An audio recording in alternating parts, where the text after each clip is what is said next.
This is Michael Orrell of MobileBurn.com and AndroidAuthority.com, and I have with me now the Samsung M910 Intercept for Sprint.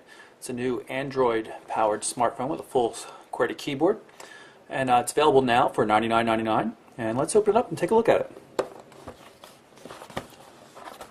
You can see we've got the pink or rose version of the device. Pull off that protective cover here. It's got a 3.2-inch wide QVGA display that's 400 pixels by 240 pixels. 4-row QWERTY keyboard, and we'll take a better look at that a little bit later. Let's just set it aside, see what else comes in the box.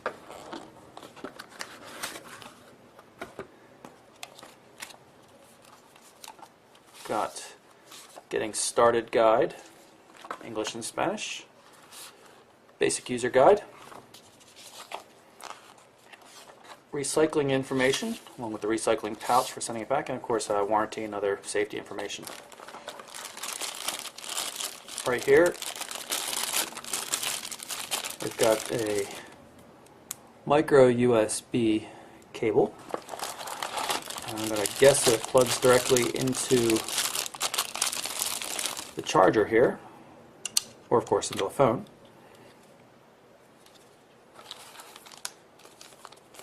There's a 2 gig micro SD card included in the device. It comes pre-installed, I'm guessing, and this is an adapter for accessing it from a regular SD card slot on a laptop or something. Here's the battery. There's a 1500 milliamp hour battery, I believe. It's good for 6.4 hours of talk time, according to Samsung. I've dropped the battery into the phone so we can start it up, but before we get into the software, let's take a look at the hardware design. You can see it's not a real thin device. It's about 16.5 millimeters thin. We've got a volume control on the left-hand side, and also the micro SD memory card slot, 2 gig card pre-installed. Phone weighs about 139 grams. That's roughly 4.9 ounces. We've got a 3.2 megapixel camera on the back. 3.5 millimeter headphone jack on the right hand edge, a kind of inconvenient position if you're going to have the phone in your pocket. Be better up top. Up top we have the micro USB port for data and charging. Camera shutter button down here on the right hand edge. On the bottom, microphone input, and also the pry point for removing the rear cover. If we slide open the phone, we can see the 4-row QWERTY keyboard.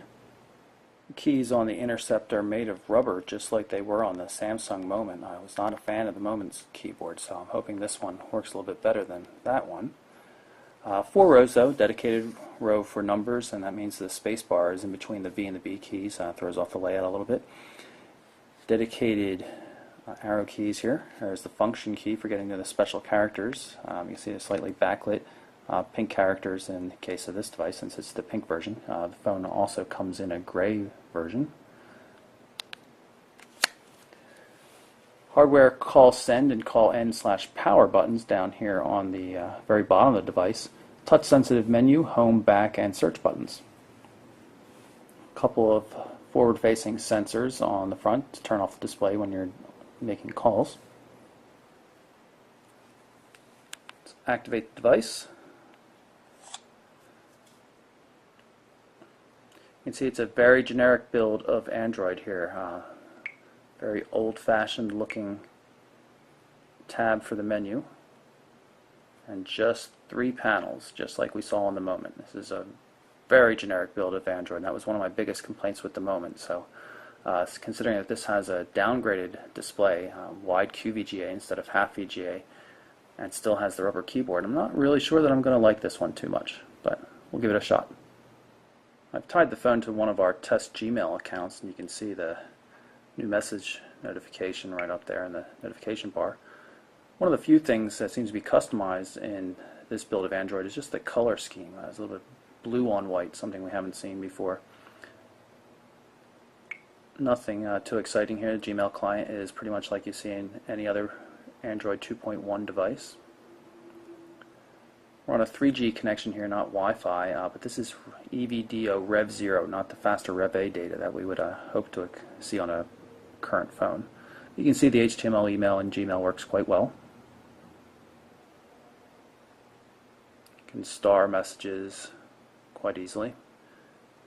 Hit the menu button and switch between multiple accounts. I only have one defined right now, but you can easily add an additional Gmail account. Pull up contacts and see some of the contacts that were pulled in from our test account. Drag your finger along the right hand edge to quickly skip from one letter to the next. You'll notice if I long press, brings up a new menu. Again, nice blue and white, a little bit different looking.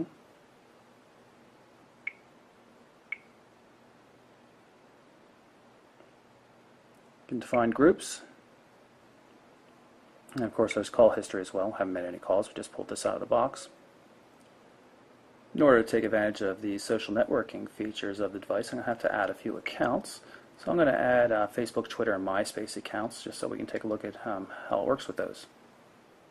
I've gone ahead and added a Facebook account to the device and told it that I didn't want to import all my contacts, and now it gives me an option to select a few that I would like to include. So I can individually choose contacts to import instead of having hundreds of Facebook contacts, most of which I wouldn't actually know in real life, come in. Likewise, Twitter supports the same functionality, and we're going to assume that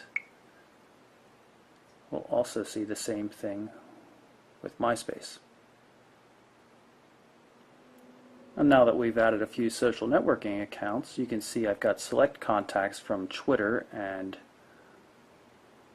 also from Facebook without having any from MySpace, and obviously I have a lot more contacts than that.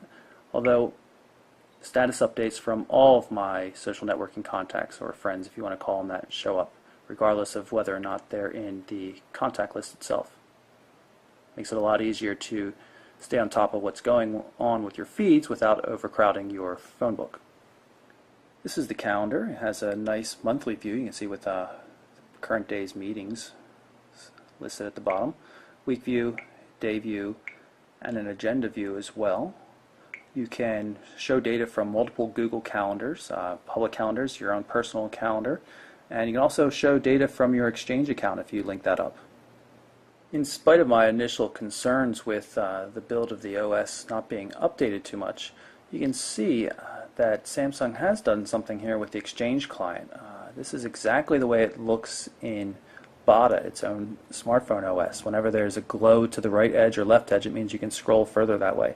In this case, you're switching between folders inside the Exchange account, which is really quite nice. Here's a test message, just so you can see some of the formatting. Bold, italics, underline, colored text, everything like that. Of course, it works in landscape mode as well. You can quickly reply to it. Seems to be a decent Exchange client overall. And of course it supports push email. And here we just received a text message. If I press the power button here, you can see we've got 2 missed text messages. You can unlock the screen here. Messages are listed up here in the notification area. And I can jump into the message. You can see it's a full threaded SMS system. You can easily reply.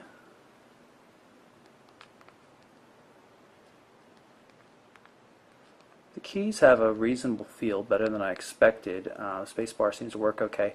I don't like the layout though. It's the arrow keys here are just shifting things around too much, and things just aren't lining up the way my fingers seem to be expecting them.